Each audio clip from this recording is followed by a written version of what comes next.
All right, we are live. So welcome back to Dapp University. So today we got a lot to talk about in our live stream. We're looking at the crypto markets first and seeing some green on the charts here and looking at whether the Bitcoin bottom and for other cryptos could be in. All right, we're gonna look at that. We're gonna look at a lot of other news updates that have happened in the space since our live stream on Friday.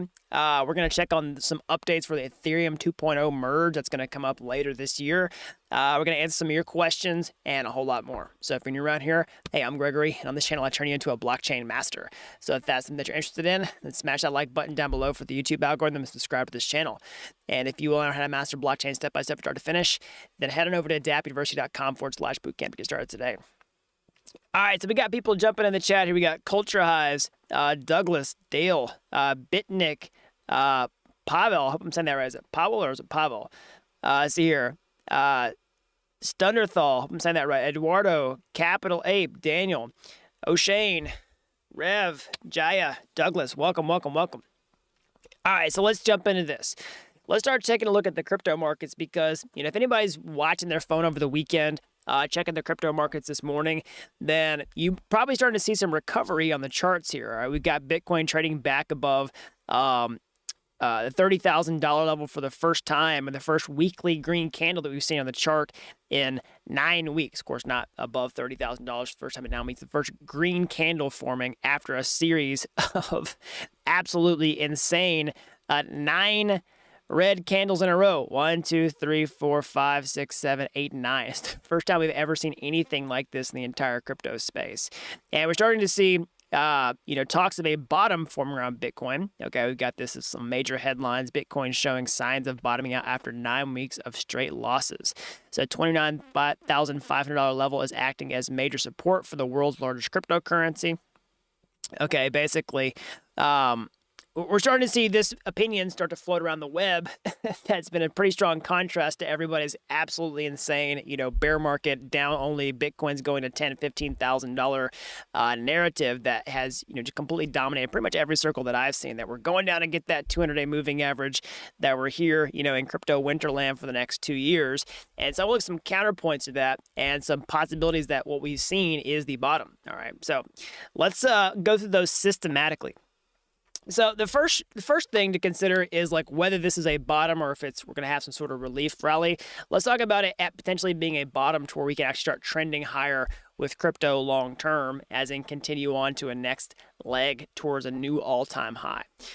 So the first sort of indicators of that are starting to see the strong buying support that we've seen at these current price levels. So basically, all the factors that have been affecting crypto stocks, everything else for the past several months has definitely been what's going on with the macro scene. Basically, the Federal Reserve raising interest rates, doing quantitative tightening, basically a regime change from the monetary policy we've seen for years and years and years and years to a complete change of course and fears of a recession on the horizon, and people saying, hey, I don't know how growth's going to happen during this time. I don't know how people are going to want to buy crypto, own tech stocks, all that stuff we've seen a lot of high correlation for. So one big thing is that it feels like a lot of the peak fear of that, just the absolutely insane, FUD around all that stuff is potentially behind us. And for that reason, that could be a significant contributor to a bottom forming. So if you have peak fear, all right, and then that sort of leads to people's peak aversion to buying or, peak need to get out of those assets to protect themselves from a longer term correction, then that could definitely be a huge factor in seeing crypto bottom at the levels that we've seen over the past couple weeks or so.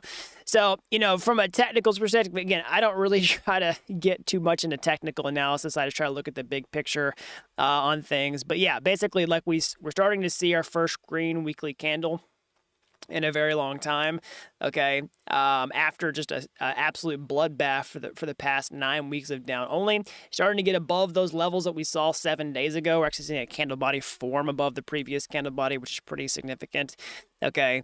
So, other factors, like I was saying, what has caused Bitcoin and other cryptos to essentially follow the trajectory they've followed over the past several months? Well, if you look at, what's going on with the stock market, they look really similar, okay? And again, logically speaking, like when two things look like one another, it's three possible outcomes. Either one's influencing the other, they're influenced by a common factor, or it's complete coincidence. Don't think it's coincidence, and I don't think one's pushing the other. I think it's a common factor, which is really, it's the economy, stupid.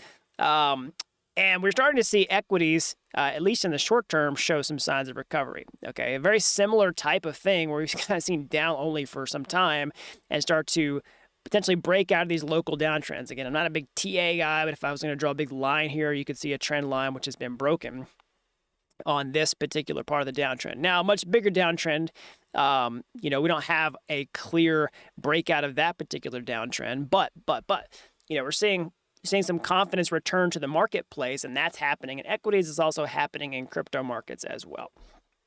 So, other reasons to think about what are the fundamental reasons why those things could be behind us? Well, it's like the fear that I was talking about has potentially peaked, and that being sort of the thing that causes markets to stop just selling off completely and get past some of the capitulation that we've seen over the past month or so. So what are those factors that could be alleviated in the investors' minds here? Well, one is that essentially everything that the Fed has set out to do to cool off markets, to keep prices stable, to keep inflation under control, a lot of that stuff is potentially just accomplished, okay? Where, we've seen the stock market get absolutely decimated over the past 6 months. We don't have we won't know what the GDP numbers are for, a while. We have to wait for this quarter to close before we get those numbers out. So probably won't find out till like July or so. Okay, so we don't know about that, but other things are inflation, right? There's a possibility that inflation actually peaked back in March. So essentially, like the Fed could have done its job without having to, really go through this entire process. And we could see a U-turn by the Fed where they say, hey, look, we don't need to be as crazy as we thought we're going to be. That the market's kind of just taking care of itself, which it kind of tends to do because all they have to do is talk and the bubble pops because information moves a lot faster now. And we've seen it in crypto, we've seen it in equities. So some of that could be behind us. All right. So, throughout this entire process, I've always said like, hey, I'm not 100% convinced that we're in this like 2018, 2019 bear market situation that everybody's just like, totally convinced that we're in, because I was here during that time and there's a lot of things that feel structurally 100% different than it did back then. And, markets have a way of basically disrupting the consensus view. For example, it's like everybody thinks that the crypto market is pre-programmed into this 4-year cycle based on the Bitcoin halving, which frankly, I think is somewhat superstition in the first place. And think about how many people basically are like, no, Bitcoin's going to form this like perfect top and you just got to find that top and then it's going to go down for 2 years and we're just going to do that over and again. It's like, it's absolute BS because who called Bitcoin forming a double top in 2021 at basically the same price level? Okay, about $65,000, several months apart before it went into the downtrend that we see here. Nobody called that because nobody could have seen what was going to happen with the fundamental thing that shortcutted the second move up, in my opinion. My opinion is that we were continuing on to higher highs beyond the second 65K top, and that we sort of got, the rug pulled out from us with the change in monetary policy. Okay, so similarly, nobody knows, like nobody has a good reason to think that it's pre-programmed that we're going to go through this big bear cycle that everybody is talking about. Now, it is possible. So let's talk about the counter arguments here, about what we're seeing right now not definitively be a crypto bottom, because that's not what I'm trying to do in this video. I'm not trying to say that like, hey, crypto is bottom, we're going up only from here. Strap in, we're getting on the rocket ship for another leg towards all-time highs. Okay, if crypto has bottomed, in the past few weeks, I really don't think there's any reason to think that we're just going to rip to new all-time highs. Okay, that's sort of just my opinion. Of course, not investment advice. I would be surprised if that happened. I don't think it's going to. But let's look at some counter arguments. Okay, one really obvious counter argument, which is very possible, is that, what we're seeing right now is a relief rally. So basically getting into a bear market and then the price pumps for a little while, but it essentially hits prior resistance and then comes back down to either make a new low below what we just saw, or just like, support the low that we just had, okay? So we've seen this in the past, right? Like in past, bear markets for Bitcoin. Basically, we had this top and then essentially, bounce off this moving average all the way down here before we finally just puked our guts, about a year later from the top, okay? So that is one possibility, right? Essentially that, Bitcoin starts to get a rally of some kind. Maybe we come up and touch one of these, moving averages that we start using as a resistance, and then we come back down and touch the low that we just made here, or we make a new lower low. Like that's the most obvious counter example or counter argument, I would say, to what's going on here, because there's lots of people that the two other major sort of theses that I see floating around that are plausible. Okay, well, I say plausible. The two major ones that are out there, one I think is not necessarily as plausible. It's plausible, but it's not totally. Like, I'm not convinced. I'll put it this way. We got a lot of people who are basically saying that Bitcoin has to go back down and touch its 200, week moving average. That basically, we've seen this happen in the past. Bitcoin didn't bottom until we hit this here. Okay, it didn't really, we hit it here. Okay, and that basically, if we were to hit it now, Bitcoin would have to go back down to like $21,000 before it's allowed to continue on to another bull cycle. Now, it's just like I was saying, there's no rules in the crypto market, okay? There's so many assumptions, so many beliefs that it works a certain way, and that sometimes when everybody starts following those assumption beliefs, it has a way of defying, the market. So if everybody thinks that Bitcoin has to hit its 200-week moving average before we're allowed to resume an uptrend, there's a possibility that it just doesn't happen. Okay, I'm not 100% convinced that it's going to. Now, it could, right? But that's sort of the contrarian view in my opinion. Now, the other view on this is we could just keep ranging here for a while, or get a relief rally and then come back down, and then this moving average just over time continues to pull upward until it reaches to about the same level, that we're at right now. All right, and if Bitcoin goes back up and comes back down, and we're in a range, and it's going to hit that, assuming that we don't just rip off to an all-time high, which I don't think we're going to right now. I think it would take some time before us to recover, okay? So that's the other thing, is we could hit it, but it doesn't necessarily mean that we're going to have this nasty capitulation much lower than the prices that we've seen, in the past several weeks or so. And then one final possibility, and I'll credit this here on Twitter to Chris Berniski. I like a lot of his takes on the market. So basically, he's looking at essentially crypto bottoming later this year, and I could see this. All right, I could definitely see this. So he's talking. We have a view here that it's possible that Ethereum merge comes in September. Okay, we're actually going to talk about that here in a minute. And basically, he's saying it aligns roughly with when the Fed likely grows more accommodating. So we're talking about the Fed backing off of some of its policies. Okay, at that point, I expect crypto falls a bit further due to recession fears, demand destruction, and then a bottom is found. It's basically a merge being a structural lift, but won't happen all at once, just as halvings had biggest impact 1 year after. So that's another view, is that essentially, crypto could find a bottom later this year, and that could definitely align with some of the big factors like the economy and the central banks, okay, which I think is a lot more harmony with what I was saying, okay, because nobody really knows what's going to happen. Part of it's having to predict crypto markets, you have to predict what's going to happen with policy, and sometimes that can be, just as hard, if not harder, to understand what's going to happen to one of the biggest influences on the price that's completely out of your control. Basically what, a panel of, government officials decides to do, what the rest of the players in the market do in response to that. Okay, so we definitely got some questions in the chat. I will get into those. Somebody's asking. Well, I'm not answering a question. I'll get back to questions here in a minute. I want to move on to a couple more topics before we get into Q&A here.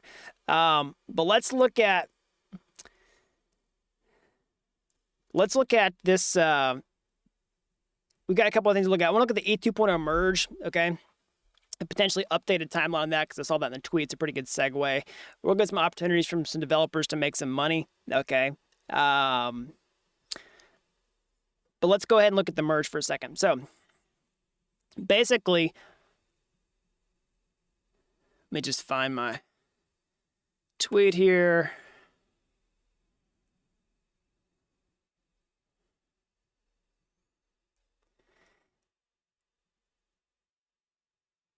So we've seen some updates about when the Ethereum 2.0 merge could happen. Again, if you're just tuning in to this, timeline, this conversation, what is that? So basically, Ethereum is transitioning from from proof of work to proof of stake. And my web browser's just decided to lock up on me. I really hope my stream doesn't die here.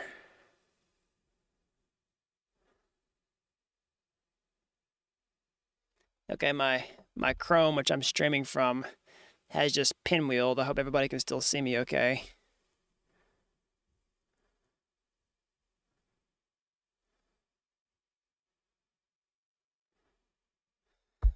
Let's just see here.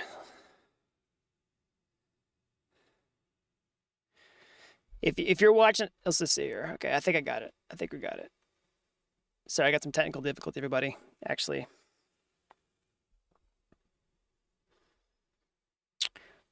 Well, this definitely sucks because I need to show stuff on my screen with Chrome and it is completely locked up.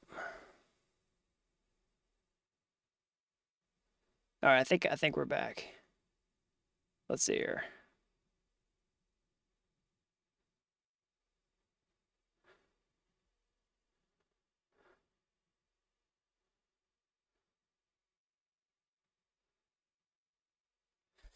All right, so if you all are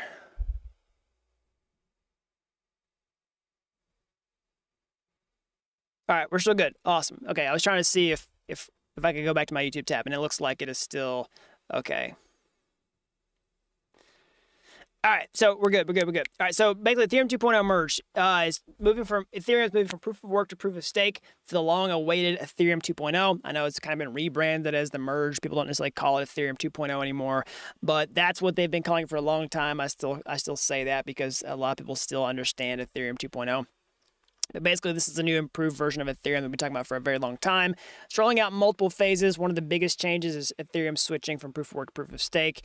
The beacon chain is the Ethereum 2.0 beacon chain that is a separate blockchain that's set up right now.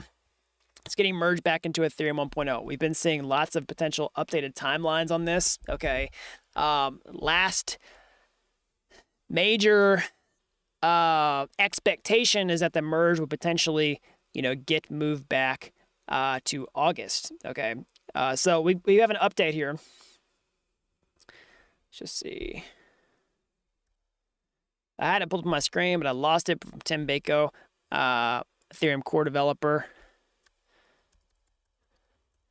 Let me see if I can find it.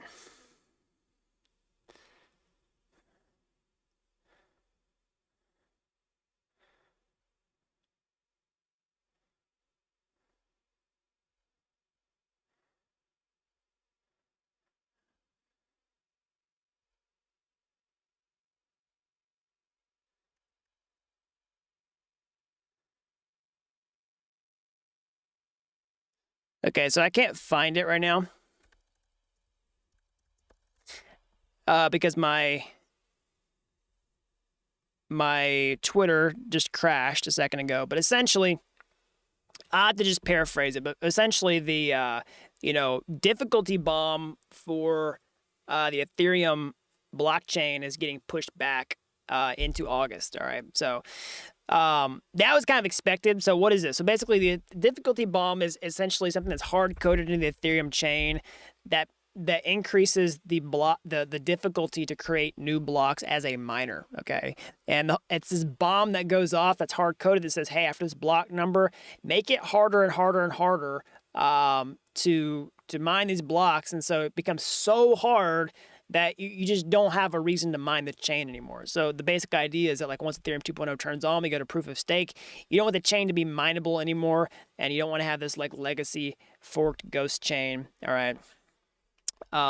After they switch to proof of stake. So we can actually see some of that here on the Ethereum block times chart. You can start to see it go up, okay, because we're approaching the difficulty bomb. It's hard coded in the main chain now, but it's getting pushed back, and we'll see the block time actually reduce. So the block time is just how long it takes to put a block on the chain. We've seen it in the past where it goes up like crazy with these bombs, okay, and we saw this uptick here that's going to get cut off. So anyways, some of the sort of word on the street is that, you know, there's a possibility that pushing this difficulty bomb back can just add some time, okay, to the timeline for the Ethereum 2.0 merge, and that our expectations could be moving from August to September. Okay, so that's kind of the new word on the street. We'll have to see. There was always could be other things when you're shipping the Ethereum 2.0 merge that cause, you know, the timeline to increase as well. So, you know, it's incredibly complex to build something like Ethereum 2.0. You know, we've got, if anybody here has real world software development experience, or even if you just built your own, you know, project, like it's insanely hard to estimate how long it's going to take to actually create something that works exactly as expected, and multiply that by like 1,000 in terms of how hard it is to create a public blockchain that secures billions and billions and billions and billions of dollars of funds that is 100% secure. So, you know, I don't try to be hard on anybody who's a part of launching this Ethereum 2.0 chain, because I know how hard it is to build real world software, and it's absolutely insane. So I'm just sort of like, you know, I'm going to be excited whenever it's here, and it'll get here when it gets here, and it's going to be awesome because, like, you know, what's the alternative? Like, nobody's shipping anything remotely close to as competitive. So, you know, the Ethereum L2 ecosystem is growing. So it's exciting times.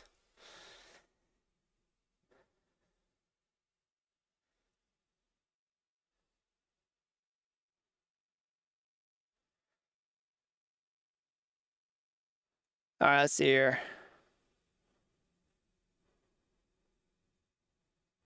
Somebody says, why did AVAX decide to copy or not to copy the ETH system state? Do you think they took the easy route? You mean like basically the entire Ethereum?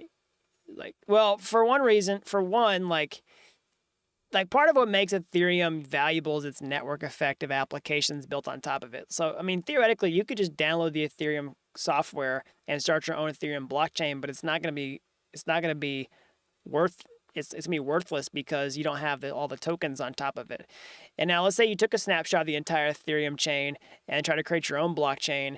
You still have a problem because, like, Ethereum has, you know, projects like USDC stablecoin and like Tether stablecoin on top of it, and nobody's gonna like honor those. I mean, like stablecoins have value from their issuers, and so if you like create a blockchain, if you just fork a blockchain, like nobody's gonna honor those stablecoins because they're not the real copies.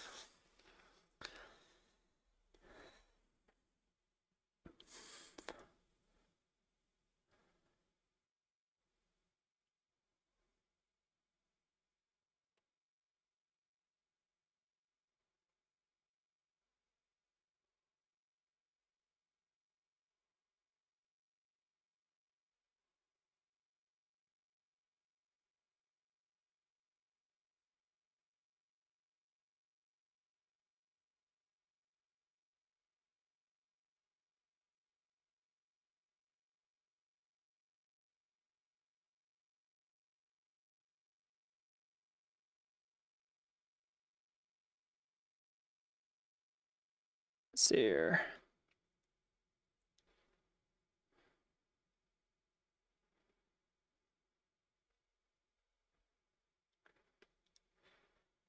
Okay. So this is a bad time to launch an NFT collection. So, I mean, the short answer is no. It's not a bad time to launch an NFT collection. We're still seeing lots of NFTs get traction right now. I'll actually look at some here in a minute. I mean, it's sort of like the thing, was it a better time to launch an NFT collection, like when things were absolutely crazy, like off the charts? Yeah, that was a better time to launch an NFT collection, but it's not like there's no opportunity now. There's still lots of opportunity now. So that's that being said, let's actually take a look at some of the trends that's happening on chain right now. So let's just pull these up. So basically, we're actually going to look at all the contracts that have been deployed in a certain period of time that have significant financial inflows into them. Okay, so we're seeing other NFT projects. The Huxley Comics is still, still trending. We checked on this last week. Still seeing significant financial inflows to this. Lots of rich list depositors. The Tiger Bob NFT is another one. I mean, so somebody says, like, is it a bad time? Like, we're still seeing projects with, $1 million in the past 7 days. All right, several $100,000 in the past 7 days. $2.6 million in the past 7 days. So let's look at a couple here. So anyways, like, this is what I do pretty much on a daily basis. This is my research routine, basically, because I don't like to sit here and watch social media all day. Frankly, I don't have the time for it. I don't like to sit on here and mine Discord groups looking for every single alpha leak. It just takes way too much time, and you can't trust all that information. It's way better to just look at the actual blockchain and see where people are spending money and look at the trends that way. Okay, that's what I do on a daily basis, kind of giving you insight to my research process. You can find a link to this down in the description below. So basically, another NFT project. This is the Tiger Bob NFT. Looks like it was launched recently. It's currently minting. So this one looks like it's a 0.25 floor price. It's currently minting, and it looks like the floor price on OpenSea is 1.7. Okay. So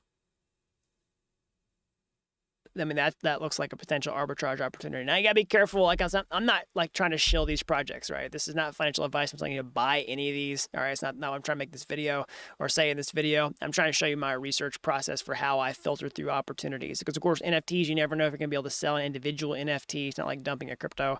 But it looks like they do currently have a little bit of opportunity on this mint. So let's see here.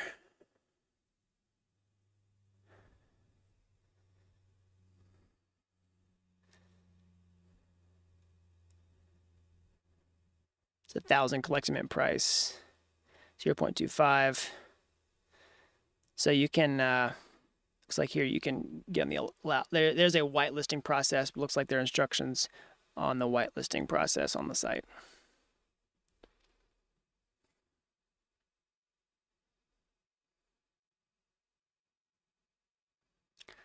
Somebody says Solidity is a cakewalk. Python takes years to learn it all.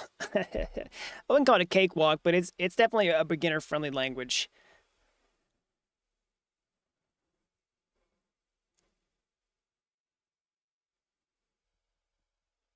Somebody says I need to learn Solidity like yesterday. So many jobs coming out. Yeah, definitely. I mean, there's a ton of Solidity developer jobs out there. And that's the thing I always try to stress right now is like, while markets are down, the space is quiet. Like, now's one of the best time to double down on your skills because the blockchain developer demand is crazy. We're still seeing signs of strength in the space. Like, the jobs aren't going away. I mean, I'm seeing more stuff like this pop up all the time. Crypto payments firm merge raises $9.5 million from Coinbase Ventures. Okay, and others. Now, I mean, that's still kind of a small fundraise in the crypto space, relatively speaking. It's impressive. I'm not trying to downplay it at all. But the bigger picture is developer jobs. Like, developer jobs continue increasing the more fundraising that comes in the space. And we saw, A16Z just opened up another massive round of fundraising for crypto startups.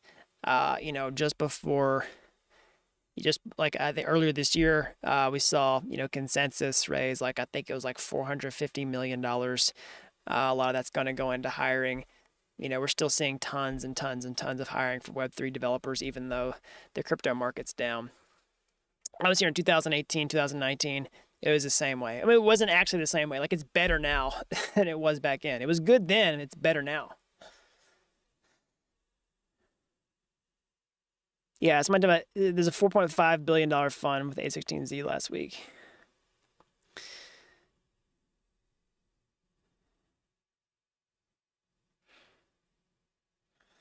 Want to know about stepping? I haven't used stepping. I haven't really gotten into it. That's the walk to earn or run to earn.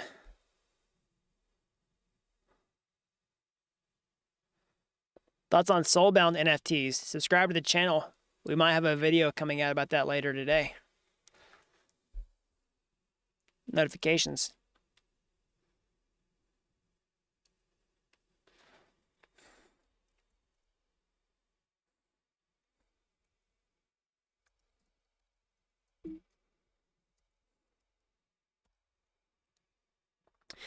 All right, everybody. That's all I got for today. As always, smash that like button down below for the YouTube algorithm. Subscribe to this channel if you haven't already. That really helps videos out, so then more people learn about blockchain. And, if you want to get your hands dirty and, spend this time right now learning a high-value skill like blockchain while the space is quiet, it's one of the best times to learn. Definitely go to my YouTube homepage, find those free courses there. They're like Udemy courses, but they're totally free. And if you like those and you want to take the next step, or hey, maybe you want to take a master shortcut entirely, I can show you how to master blockchain step-by-step start to finish over at dappuniversity.com/bootcamp. Again, you don't have to be an expert to get started right now. I've helped people with zero coding experience become real-world blockchain developers in a matter of months. So that's all I've got. And until next time, thanks for watching Dapp University.